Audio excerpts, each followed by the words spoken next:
شیخ آپ ہمیں یہ بتائیں کہ مسجد کو بنانے کا کیا اجر ہے اور اس کا کیا ثواب ہے، ذرا اس کی وضاحت فرمائیں۔ مسجد بنانے کی فضیلت بہت زیادہ ہے، پوری مسجد نہیں، ایک اینٹ بھی کوئی رکھتا ہے، گاڑھا دیتا ہے، سیمنٹ دیتا ہے، بالو دیتا ہے، اس کی بھی بڑی اہمیت ہے۔ اب ہم اور آپ یہ سوچیں گے ارے بھائی میں تو پوری مسجد بنا نہیں سکتا، تو چھوٹے لوگوں کو حوصلہ ملے گا نہیں۔ مسجد کی بنانے میں شرکت کرنا، اپنا ہاتھ دینا یا اپنی محنت لگانا، وقت لگانا، پیسہ لگانا، جو جس ناحیے سے بھی محنت کرے جنت سے کم نہیں ہے، ثواب جنت سے کم نہیں ہے۔ سنن ابن ماجہ کی حدیث ہے، حدیث نمبر 738، اس کے اندر یہ کہا گیا بن بنا مسجدا للہ کمفس قطات او اصغر بن اللہ لہ بیتا فی الجنہ، جو اللہ کے لیے مسجد بنائے گا پرندے کے گھونسلے کے برابر، یعنی چھوٹی مسجد۔ اب ایسا نہیں عالی شان ہی مسجد ہوتی ہے، پھوس کی بھی مسجد ہو سکتی ہے، کھپڑے کی بھی ہو سکتی ہے، ٹین کی بھی ہو سکتی ہے۔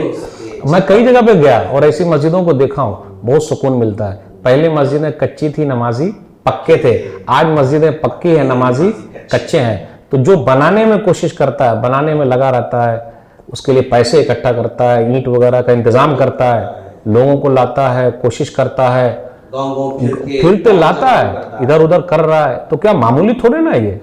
اس لیے کہا کہ پرندے کا گھونسلہ کتنا چھوٹا ہوتا ہے، کبوتر کی چڑیا ہے اس سے بھی چھوٹا ایک پرندہ ہے، تو جو بھی محنت کرے گا اس کے لیے جنت ہے۔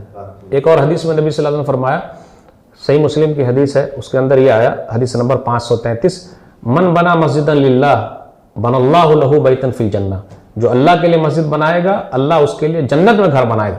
یعنی جنت میں صرف داخلہ ہو جائے یہی بڑی بات ہے، اور جب گھر مل جائے تو بہت بڑی بات ہے۔ تو آپ ہی بتائیے ہمیں اور آپ کو کتنا بڑھ چڑھ کے حصہ لینا چاہیے۔ اب یہ نہیں کہ پوری مسجد میں بنا نہیں سکتا، لیکن ماشاءاللہ کچھ جگہوں پہ لوگوں کو دیکھا کہ وہ لوگ پوری مسجد بناتے ہیں اور اس میں دوسرے کا نہیں لیتے، بولتے کہ یہ۔ لیکن اور حدیث جو ہمیں اور آپ کو ملتی ہے کہ جو بنانے میں کسی طریقے سے بھی مدد کرے اس کے لیے ویسا ہے۔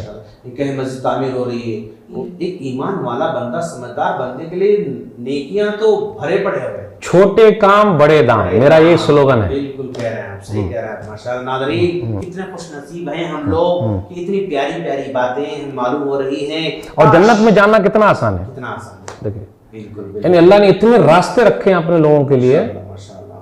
کوئی یہ نہ کہہ سکتا بہت مشکل ہو گیا۔ کام ہے چھوٹا، غریب کے لیے بھی، امیر کے لیے بھی، سب کے لیے بھی، سب فائدہ اٹھا سکتا ہے۔ بالکل بالکل، کوئی غریب نہیں کہہ سکتا نہیں، مجھے اجر نہیں ملا، کہاں نہیں ملا، صحیح۔